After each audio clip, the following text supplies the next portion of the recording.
Yo quiero que usted aquiete la mente y predisponga el espíritu para escuchar palabra de Dios. Porque si bien es cierto que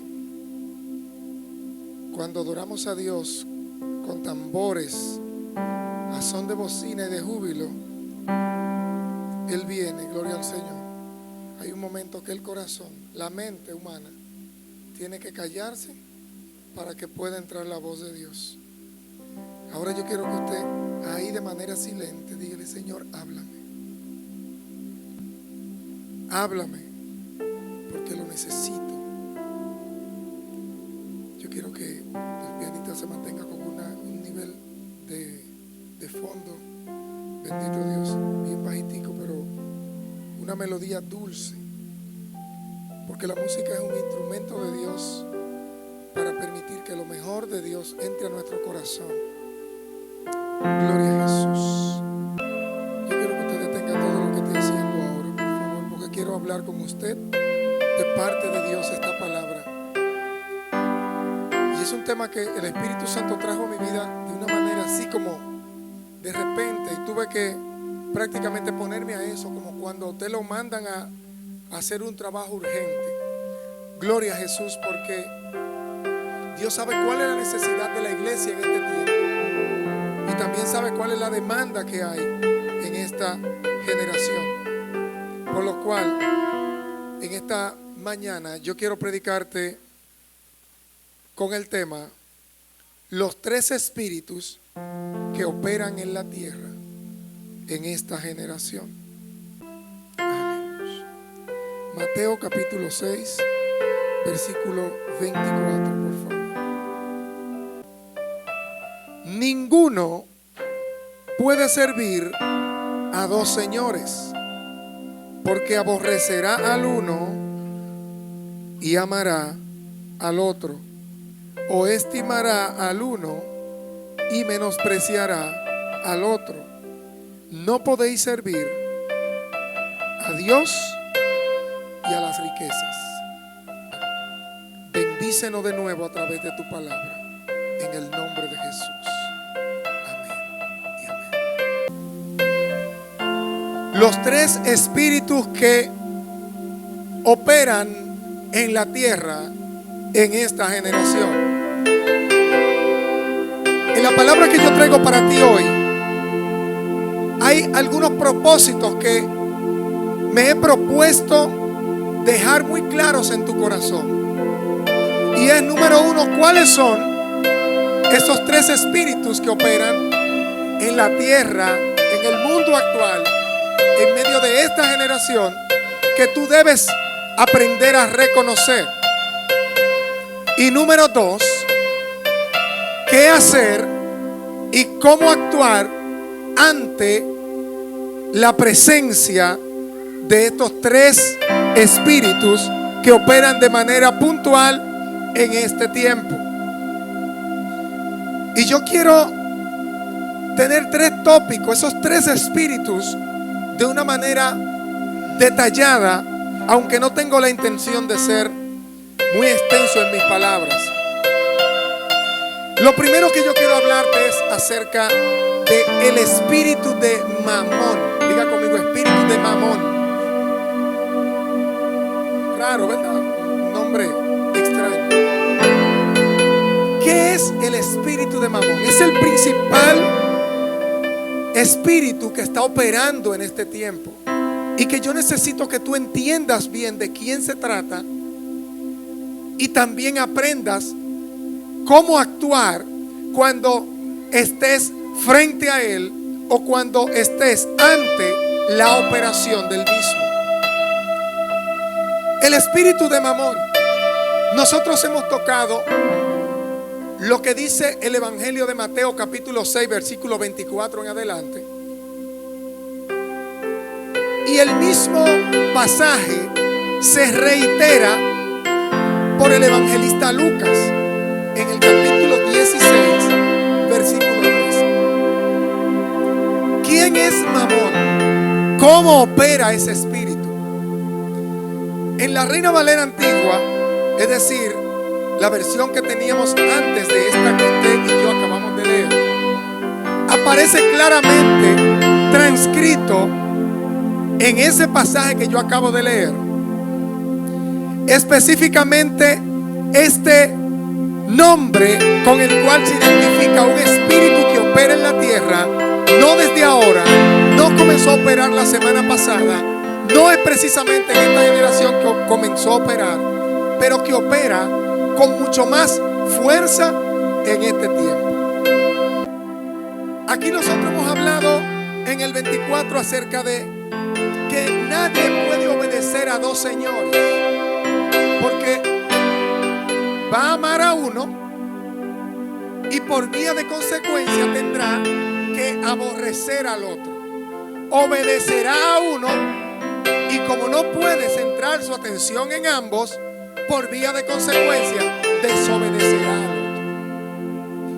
Es un asunto que es fácil de entender, que cuando nuestra atención está puesta en un asunto en particular, es muy difícil que usted se concentre en otras cosas que están en la periferia, sino que usted se cierra y se centra en una cosa o en una persona.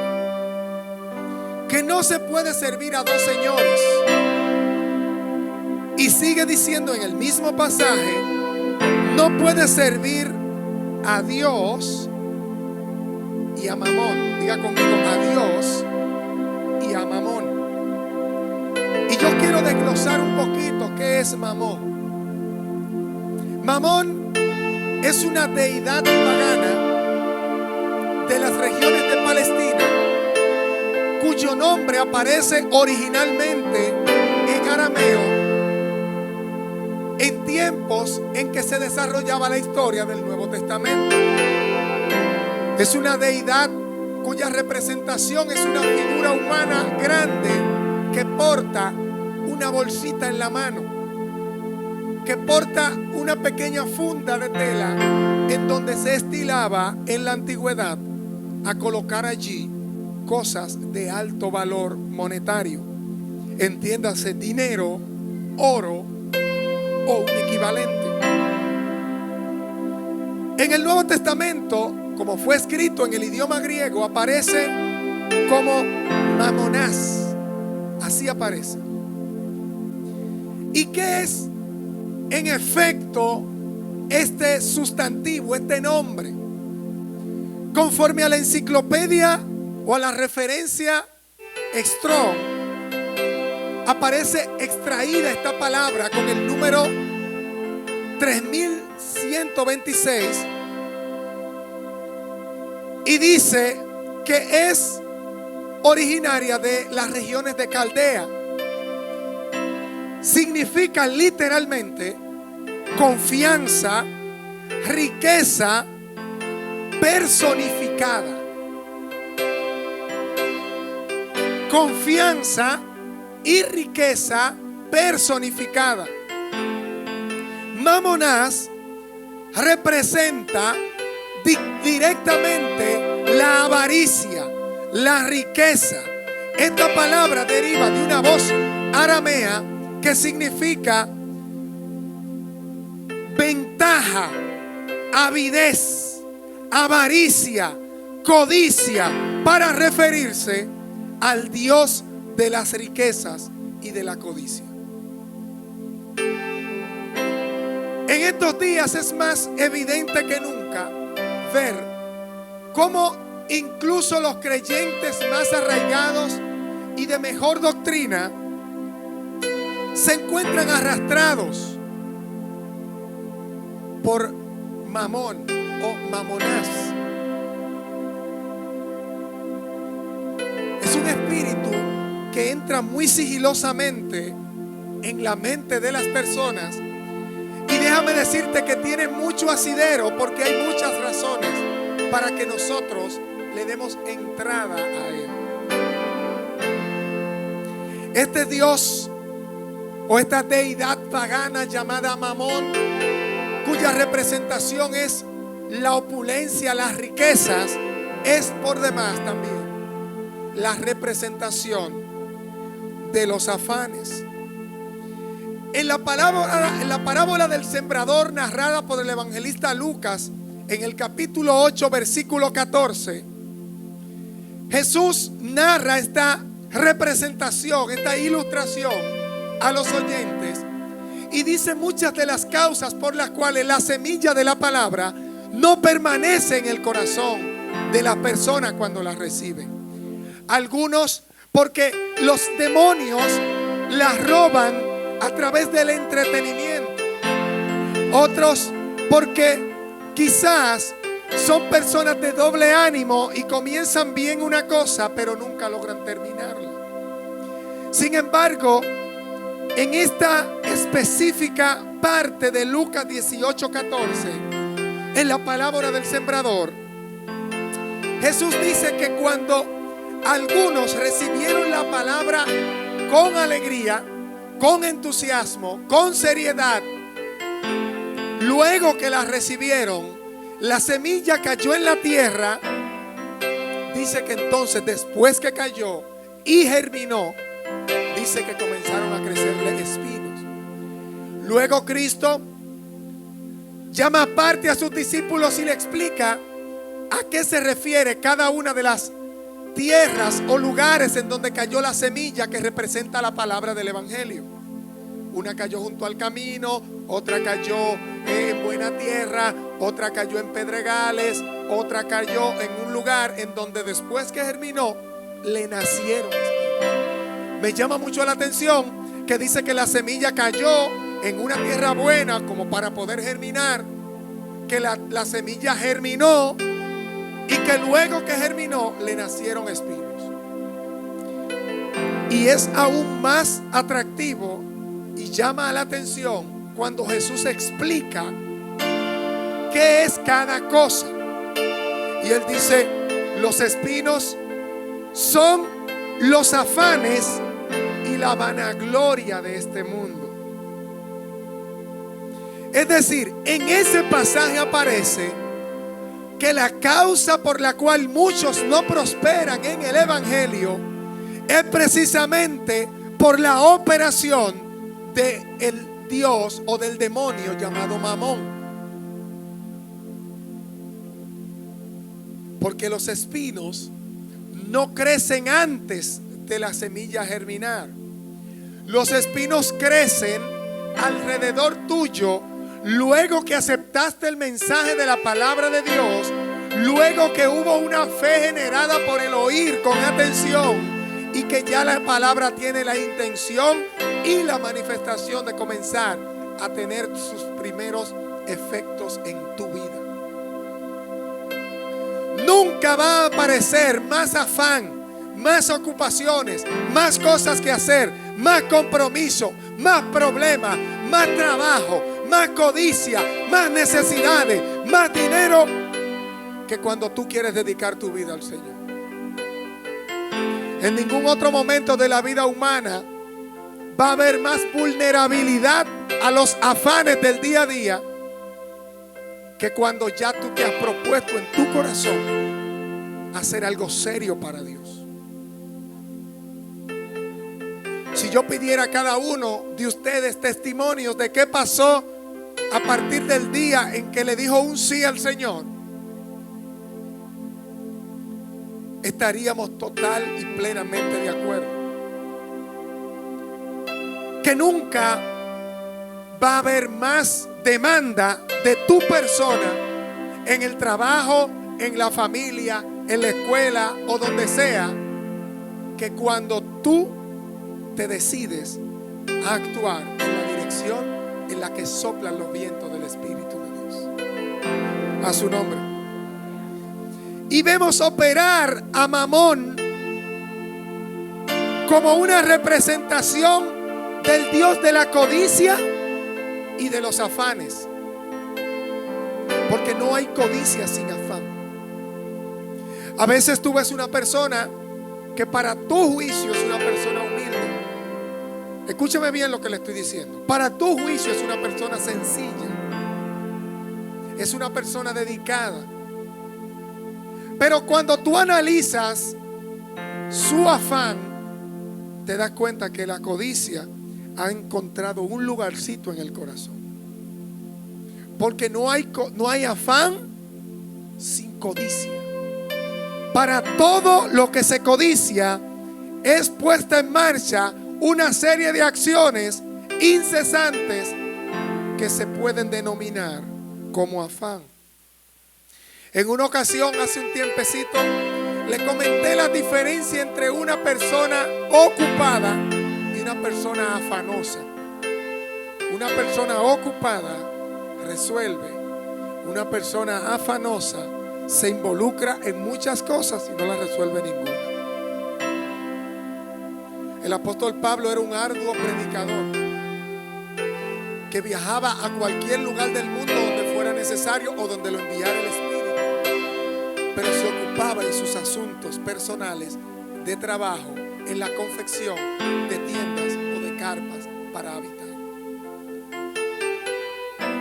Y esto nunca lo desconectó, número uno, ni de la predicación ni de su relación con Dios. Sin embargo, hay personas que, como en la parábola de la cena, cuando Jesús lo invita a cenar a los que ya estaban invitados con fecha anticipada, cada uno le puso un pretexto, cada uno le puso una excusa, cada uno presentó lo que según ellos era una defensa para no cumplir con el compromiso.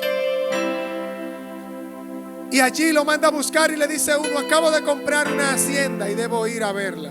6:00 de la tarde, él iba a ver una hacienda a la hora de cenar. Cuando va donde el otro, que también se le anunció con tiempo, dice: compré un par de yuntas de bueyes y voy a probarla. A las 6:00 de la tarde a probar una yunta de bueyes. Otro le dice: me casé, no puedo ir. Y cada uno presentó lo que según él era un pretexto para evadir una responsabilidad adquirida con anticipación. A su nombre, a su nombre. El Dios Mamón está representado en nuestra vida cotidiana a través de la codicia y los afanes que trae la codicia. Eso tiene a multitudes de personas totalmente secas en términos espirituales, porque los afanes mantienen no solamente tus manos ocupadas, sino que te mantienen la mente y el corazón cautivo por las cosas que vas a hacer mañana, las que estás haciendo ahora y las que no pudiste hacer ayer. Una costumbre frecuente en las personas afanosas es que todavía no han comenzado a hacer nada y están en su silla y están haciendo una lista verbal de todo lo que tienen que hacer. Y ello hay dos cosas. Una es ocuparse y otra es preocuparse. Preocuparse es ocuparse antes de. No está haciendo nada, pero le tiene los oídos al otro preñados de cosas que ya el otro está cansado y comenzó a sudar. Porque si todo eso que está diciendo lo va a hacer, ya estoy cansado. A su nombre. El afanoso comienza con la mente. Una mente aturdida y abrumada por las cosas que dice que va a hacer, pero que día con día no completa. Y al no completarla, no tiene tiempo para pensar en otra cosa, pero no tiene tiempo para hacer otra cosa, porque está a medio hacer de todas las que ya dijo. O sea que Mamón no se concentra. Por si acaso usted estaba pensando: pastor, pero yo no tengo riqueza, yo soy una persona de escasos recursos. ¿Cómo usted me predica un mensaje a mí que se asocia al Dios de la riqueza y entiende que yo debo tomar una acción correctiva? Porque antes de pensar en las riquezas están los afanes. No hay codicia sin afán. A su nombre, a su nombre. Bendiga el nombre de Dios en esta mañana. Yo quiero poner un ejemplo de cómo opera el espíritu de Mamón en este tiempo. Diga conmigo: el espíritu de Mamón. Yo quiero poner un ejemplo sencillo. con esto que yo tengo por aquí. ¿Qué usted está viendo por aquí? Usted está viendo un dólar. Yo voy a tomar como ejemplo y quiero que usted piense muy claro lo que yo le voy a decir, para que usted no salga de aquí diciendo que el pastor Juan Carlos está satanizando el dólar. Por eso quiero que usted preste mucha atención, para que no desvíe un mensaje y haya un despropósito en la palabra que yo le voy a decir a continuación. Un ejemplo con el dólar. ¿Cómo opera el espíritu de Mamón en esta generación? Bueno, nosotros tenemos una moneda que es una de las monedas más solventes que circula en todo el mundo. Existen otras con mayor poder, pero que no tienen tanta capacidad de circulación como esta que nosotros vemos aquí en la mano ahora.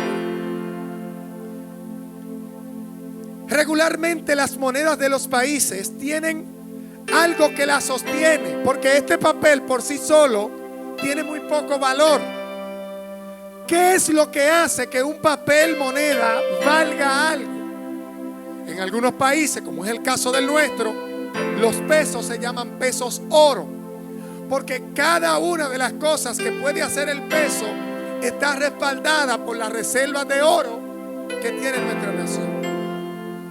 Lo que respalda el papel con el que nosotros compramos es que eso te dice cuántas unidades de oro tú pudieras tener en la mano si no existiera el papel.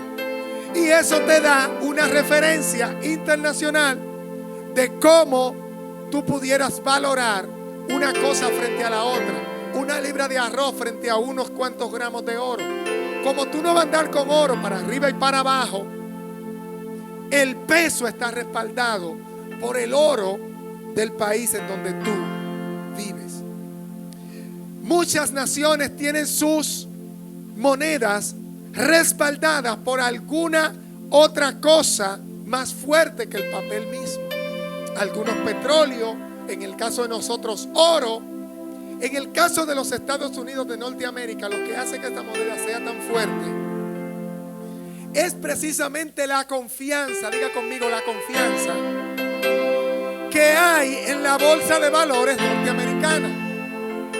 ¿Qué es la bolsa de valores?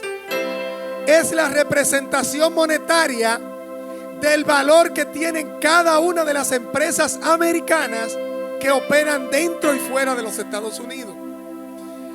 Estados Unidos tiene una moneda fuerte porque está respaldada por la reputación y la confianza que existe en las empresas americanas que operan en todo el mundo, porque son sólidas y con pocas probabilidades de irse a la quiebra.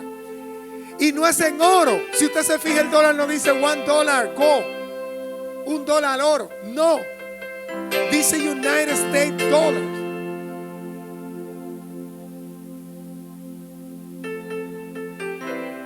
Entonces, allí hay una confianza depositada en el mismo valor de las monedas o del efectivo que ellos son capaces de generar. Si nosotros analizamos lo que dice la palabra de Dios, que no se puede servir a Dios y a Mamón, cuyo nombre significa confianza, especialmente confianza en las riquezas, vemos qué pasa con el dólar. El dólar tiene algunos sellos aquí. Eso es como un mismo sello, una parte de adelante, que es esta que está de este lado, de mi mano izquierda, y otra que es la de atrás, que es esta. Usted no lo ve muy bien, pero la parte de adelante tiene un águila con 3 estrellas en la cabeza que representan las 13 colonias que fundaron o que dieron origen a los Estados Unidos. En una pata tiene unas ramas de laurel que representan la paz. En otra pata tiene la flecha que representa la guerra.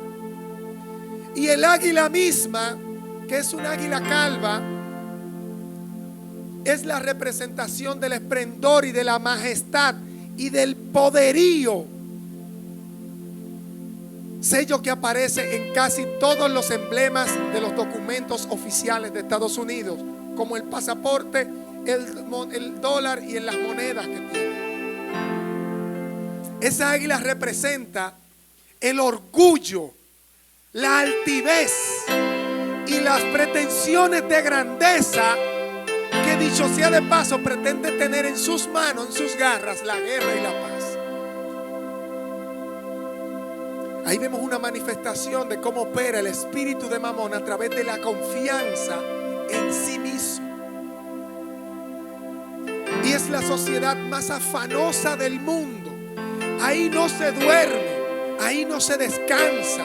24 horas al día, 365 días al año, hay operaciones para la producción de divisas. Se vive para producir. Es a donde se va todo el mundo que tiene origen en algún país no desarrollado a buscar desarrollo económico. Es a donde todo el mundo quiere ir porque se le permite trabajar hasta que se muera sin que nadie se lo evite. Diga conmigo: el espíritu de Mamón. Allí aparece en ese escudo un águila delante, una pirámide detrás. Voy a hablar del águila. En el 1782, el águila calva fue elegida como el emblema oficial de la nación en representación del poder y de la autoridad supremo de esta nación. Aparece en la mayoría, como le decía, de los escudos oficiales y billetes con el pasaporte, y aparece en el sello el nombre, el gran sello. Así se llama, el gran sello. The Great Seal, dice en la moneda. Número 2, la pirámide. La pirámide en cuya base está escrita la inscripción en números romanos, que usted puede ver allí: MDCCLXX V corta I. Eso en romano es un número que dice 1776, fecha en que los Estados Unidos declararon su independencia de Gran Bretaña. Aquí destaco la palabra independencia, porque después que estos colonos ingleses se les dio el poder, se les dio el derecho de ir a ese lugar, a esa tierra que aparentemente no podía producir nada, y le dieron el privilegio a esos colonos de que fueran allí, y ellos la volvieron productiva. Entonces ellos decidieron emanciparse, decidieron independizarse. La palabra independencia alude a la confianza en sí mismos, y se separaron de la patria madre. La fecha en la que Estados Unidos se independizó por aquella carta escrita por el Congreso, por los representantes del Congreso, que supuestamente fue redactada por Thomas Jefferson. Le estoy hablando de un poco de historia para que usted me siga y pueda investigar, si así lo gusta. Voy a seguir con el sello. En la parte superior del sello se encuentra la frase escrita Coeptis Annuit, que significa: la providencia nos favorece, o la providencia favorece nuestras metas o nuestras empresas. La providencia, diga conmigo, ¿qué es la providencia? La providencia está representada por ese triangulito que usted ve aquí arriba, que tiene un ojo pequeño, que eventualmente es una figura que representa una de las sociedades ultra secretas más viejas de estos tiempos, y que tiene propósitos oscuros y ocultos que usted lo oye por la calle y cree que es un chiste. Y se habla de la sociedad secreta llamada como los Illuminatis. Ese triangulito con ese ojo en el medio es lo que le llaman el ojo de la providencia, o el ojo que todo lo ve, dando una referencia directa a que ellos, aunque nadie los vea a ellos, ellos tienen muy bien enclavada su visión en todo el mundo, y que ellos sí pueden verte aunque tú no lo veas a ellos. Y habla de su presencia doquiera que estamos. Esa es la providencia para ellos. Coeptis annuis. La providencia favorece nuestra empresa. Esos colonos que llegaron a Estados Unidos procedentes de Inglaterra y de varias partes de Europa, precisamente en ese año 1776 es cuando tiene origen una de las sociedades secretas conocida como la francmasonería o los masones, secta vinculada al tema de los Illuminatis, fundada por un señor llamado Johann Adam Weishaupt en 1748 hasta el 1830. Nació y se crió este hombre, vivió este hombre. O sea que la misma fecha en la que los Estados Unidos se separan de Gran Bretaña fue la misma fecha en que tuvo origen esta secta. Y estos colonos, con esa influencia europea de esas enseñanzas, de esas doctrinas ocultas, deciden colocar en su moneda una serie de simbolismos que le den fuerza y confianza a la gente en su moneda. Y ahí opera el espíritu de Mamón. Diga conmigo, confianza. Pero no confianza en cualquier cosa, sino confianza en este. El ojo de la pirámide, ¿qué significa? Se trata de un globo ocular dentro de un triángulo que es asociado con la masonería, pero también vinculado con grupos apócrifos como los Illuminatis, una sociedad élite secreta que en diferentes momentos buscaron controlar todos los asuntos globales. Y existió, como les decía, desde el 1776, estamos hablando del siglo XVII, fundada por Johann Adam Weishaupt, un filósofo alemán, fundador de la orden y sociedad secreta Illuminati. Pero ¿qué pasa con la confianza de los hombres? Que cuando opera el espíritu de Mamón, Dios se encarga de avergonzar a los que tienen la confianza puesta en ellos. En esta semana, en los últimos 10 días, se han destapado una caterva de quiebras bancarias en Estados Unidos, donde aproximadamente 11 bancos de Estados Unidos se fueron o reportaron debacle financiera, se fueron a pique. 3 de los más importantes está el First Republic Bank, el Silicon Valley Bank y el Signature Bank. 3 de los principales bancos, uno de ellos, el último, opera en Nueva York, la ciudad de Nueva York. Se fueron a pique. Cuando las personas colocan su confianza en las riquezas, mis amados, en el afán, en las cosas y la vanagloria de este mundo, las cosas no terminan bien. Espíritu número 2 que quiero hablarle, el espíritu del anticristo. Primera de Juan capítulo 4 versículo 3 dice: el que ahora opera en los hijos de desobediencia, que oíste que habría de venir, pero que ya está en la tierra. Ese es uno de los espíritus que está operando en esta generación y que yo quiero advertirte muy claramente. Yo no sé si tú estás aquí hoy, pero que yo quiero que tú abras muy bien tus ojos. Di conmigo, ¿cómo se manifiesta? El espíritu del anticristo se manifiesta de esta manera, a través de la actividad, de diversas actividades. El espíritu del anticristo está detrás de la conducta del hombre, a través de su conducta: desobediencia, altivez, abandono de la fe de sus padres, feminismo, machismo, lesbianismo, homosexualidad, promiscuidad, liberalismo, que es la orden del día en esta generación. Cuando usted lee Daniel capítulo 11 versículo 37, donde dice: del Dios de sus padres no hará caso, ni del amor de las mujeres, y en todas las cosas se engrandecerá. está hablando del mismo espíritu que habla primera de Juan 4:3, el que ahora opera en los hijos de desobediencia, el que dijeron que venía, pero que desde hace mucho está en la tierra, el espíritu del anticristo, conocido en el libro de Apocalipsis como la bestia, el cual eventualmente será un hombre que se manifestará físicamente como el mismo diablo pero encarnado.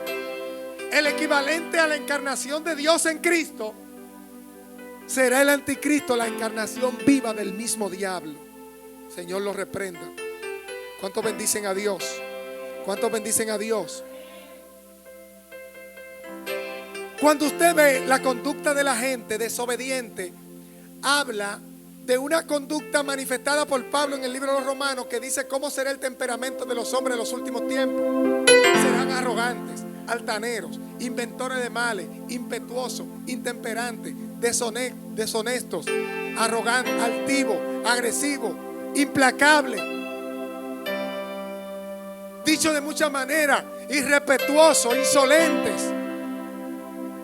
altaneros, gente que no tiene nada, no tienen un peso encima y te sale con una clase de arrogancia que tú no te explicas cómo es eso.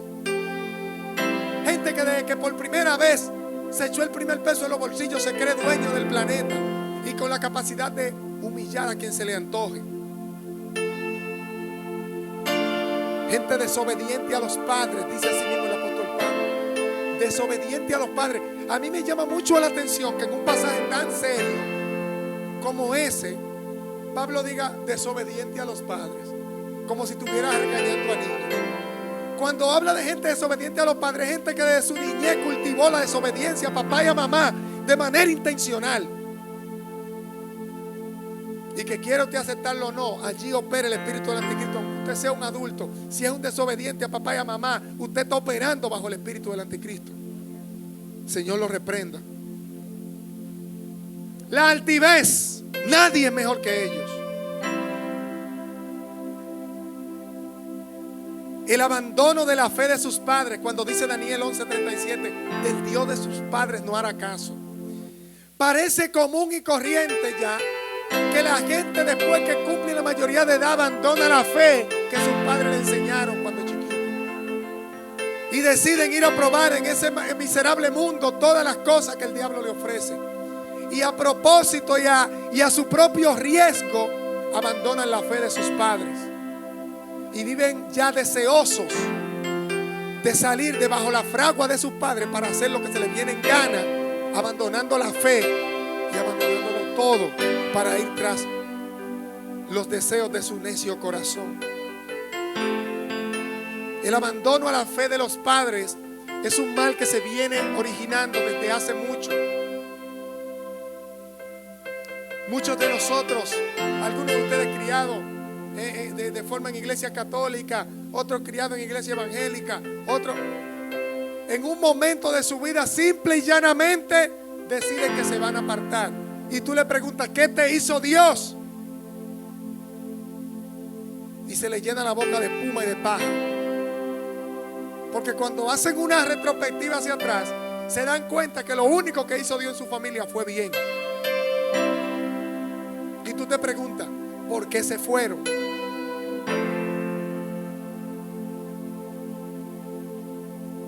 Mi alma adora a Dios. Mi alma adora a Dios. A su nombre. Abandono de la fe de sus padres. Ideología como el feminismo, que intenta poner por encima de cualquier idea razonable los apetitos de un grupo de mujeres insubordinadas, irrespetuosas de Dios y de la autoridad del hombre y de cualquier clase de gobierno, porque es anarquía detrás del reclamo de un derecho. No se me duerma, por favor. El feminismo, el machismo, ambas son los dos extremos de la conducta dañada y caída del hombre, del ser humano. Las mujeres tirando hacia el extremo y los hombres tirando hacia el otro extremo. Unas que se quieren parecer e igualar al hombre, y otros que están totalmente inadaptados, que no pueden aceptar que alguien siendo más frágil tenga las capacidades iguales o más que él, e intentan con violencia callar la voz de las féminas.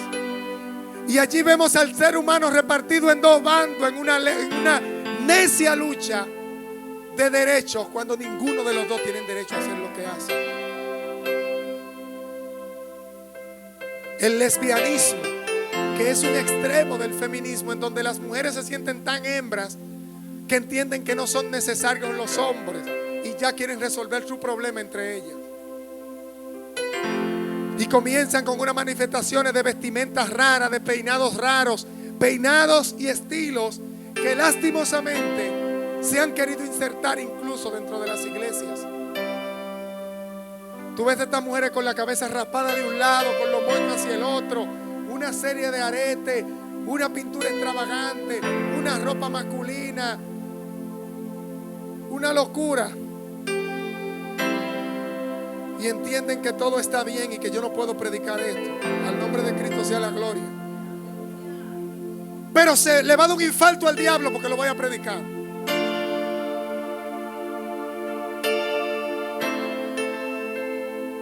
Lesbianismo y homosexualidad son dos de las formas de operar el espíritu del anticristo. Porque Dios en Génesis capítulo 3 versículo 2 en adelante estableció una enemistad entre la simiente de la mujer y la simiente de la serpiente antigua, que es el diablo y Satanás. Pero también estableció una enemistad entre ellos dos. Dice: y pondré enemistad entre ti y la serpiente. Desde ese momento, la serpiente antigua, conocida en la escritura como el diablo y Satanás, nunca más ha cesado por hacerle daño a la mujer, exterminarla. Y al no poder exterminarla, degradarla. Al no poder degradarla, entonces inflarla para que ella misma explote. No sé si usted está aquí hoy. Cuando tú ves una mujer queriéndose parecer un hombre, es el espíritu del anticristo operando en contra de la identidad de la mujer. Porque Dios le dio a la mujer el privilegio de tener la capacidad de dulzura para poder albergar la vida y la multiplicación de la misma, para poder llevar en su propio vientre inclusive al mismo Hijo de Dios encarnado. Y detrás de todo esto, la propaganda abortista para que entonces la mujer ni siquiera pueda llevar en su vientre la vida que Dios le consignó hacer. La homosexualidad, una lucha del diablo por hacer un sustituto de la mujer que por ninguna manera se puede parecer, y que por ninguna manera la puede sustituir, y que por ninguna manera puede igualar. Y hoy en día hay gente reclamando derechos para que se le permita vivir como una mujer siendo un hombre, donde hombres se están ganando los premios de belleza en donde deberían estar mujeres, en donde hay hombres presos junto con mujeres en las cárceles, porque después que hicieron su vagabundería dijeron que ellos se autoperciben como mujeres y que ellos hay que tratarlo como una mujer y meterlo en una cárcel de mujeres. Y he visto noticias hasta como hombres, después de haber delinquido como hombres, en el mismo juicio dicen: yo me percibo como una mujer, no me tranquen en una celda con hombres. Y van ellos mismos, esos mismos torpes que han decidido bajo anatema andar de espalda a la ley de Dios, van y lo encierran con una mujer y allí y entonces ellos mismos violan a las mujeres que realmente lo son. Eso es impresionante, la locura que hay en este mundo.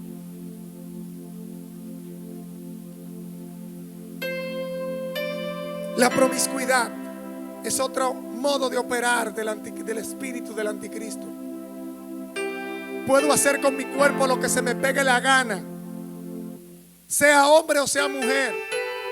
Especialmente a la mujer se le ha impuesto una moda por presión social en donde obligatoriamente La mujer tiene que mostrar toda la protuberancia que tiene en el cuerpo para ser aceptada como fémina. Que se le sobresalga todo lo que tiene para hacerle entender que por ahí va una mujer. ¿Qué tiene que hacer con su cuerpo y dárselo a quien ella le dé la voluntad? Porque ella es una mujer. Y eso es lo que el diablo le está enseñando a la mujer y a nuestras hijas, a todos los que están siendo féminas, que están en la calle. Eso es lo que el enemigo le vende a través de la música, a través del arte, a través del entretenimiento, a través de las ideologías, a través de todo. Que ella tiene derecho y que porque tiene derecho puede matarse si quiere.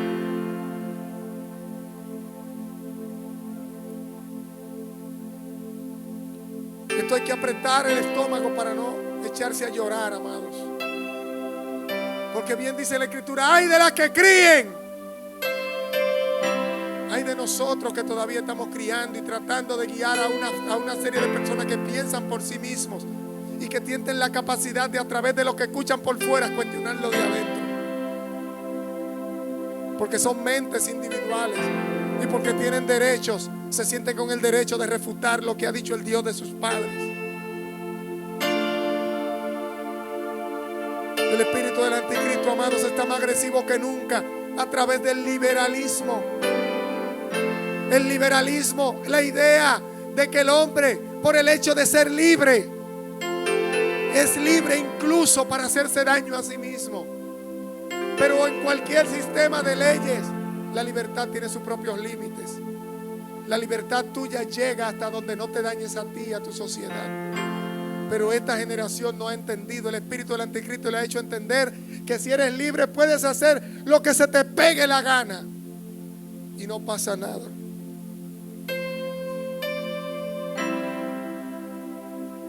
Hechicería disfrazada de ciencia y de cultura. Allí está operando el espíritu del anticristo. Un libro, Matemáticas Mágicas, y cuando tú vas no hay nada de matemática. Lo que hay es un curso intensivo de brujería para niños. Si usted abre eso es horrible. Conjuros detallados a detalle, paso por paso, de cómo un niño puede invocar a los demonios. Carnavales en donde se cobran vidas de infantes porque los mismos padres los llevan a participar de cosas que los niños no deberían estar, y terminan los niños siendo lesionados. Casos como el que pasó con la muerte del niño que murió recientemente. En medio de toda esa bulla y todo ese ruido y toda esa bebida alcohólica, ¿qué hace un padre con un niño menor ahí? Pero es un derecho y la gente cree que si tiene derecho, aunque se muera, puede estar ahí. Allá los derechos. Hechicería disfrazada de ciencia y cultura. Satanismo rampante, un satanismo abierto, ya ni siquiera se esconde. Ahora el que es brujo lo exhibe con orgullo. Cuando usted mira la noticia y mira internet y ve las redes, ve como en Salem, en la ciudad de Salem, en Massachusetts,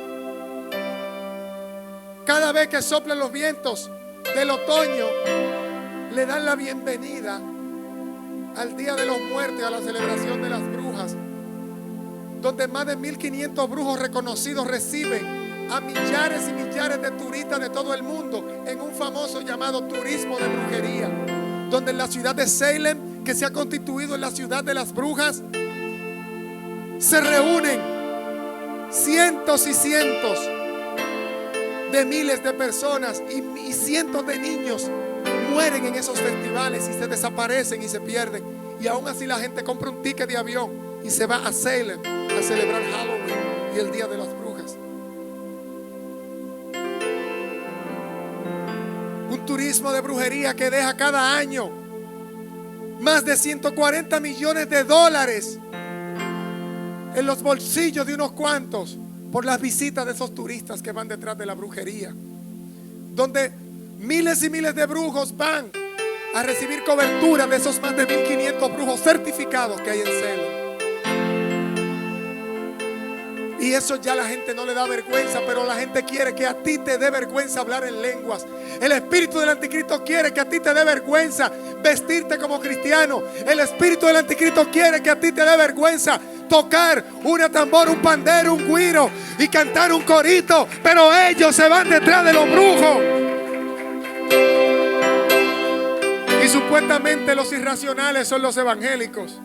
Y los que creen en ideas y fábulas son los evangélicos, mientras hay millones de personas detrás de la brujería en pleno siglo XXI, mientras que nosotros somos los atrasados y los retrógradas.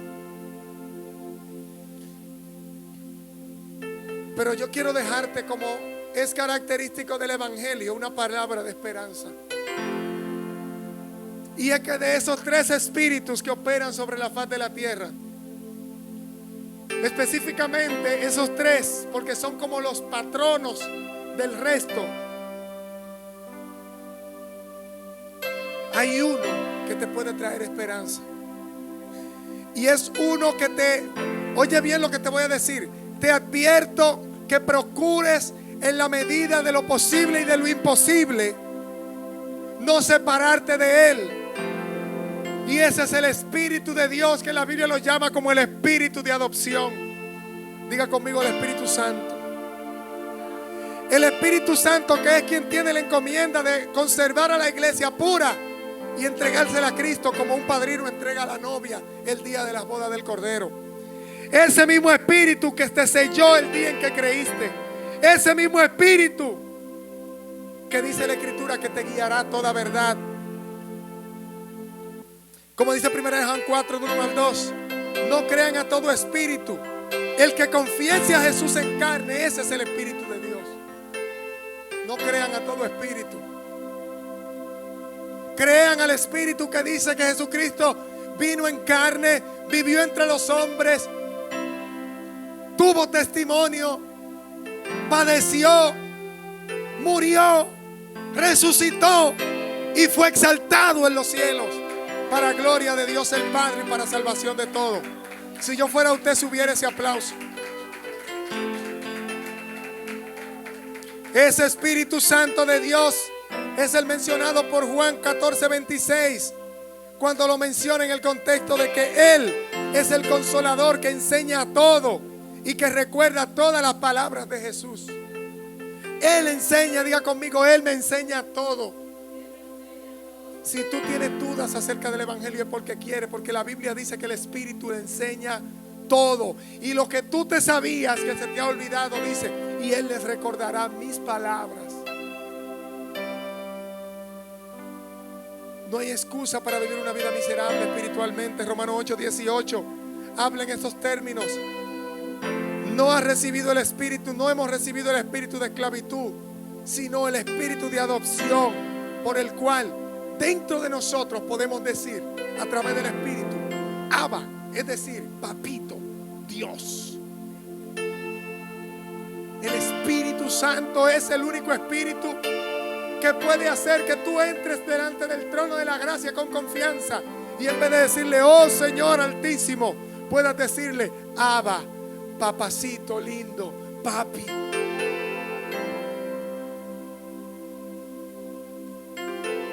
El Espíritu Santo de Dios es aquel que puede hacer que tú dejes de ver a un Dios lejano y comiences a ver a un Dios cerca de ti. Un Dios que es tu Padre, que te adoptó, que te amó, que te escogió, que te limpió para salvación eterna. Y concluyo con una pregunta triple: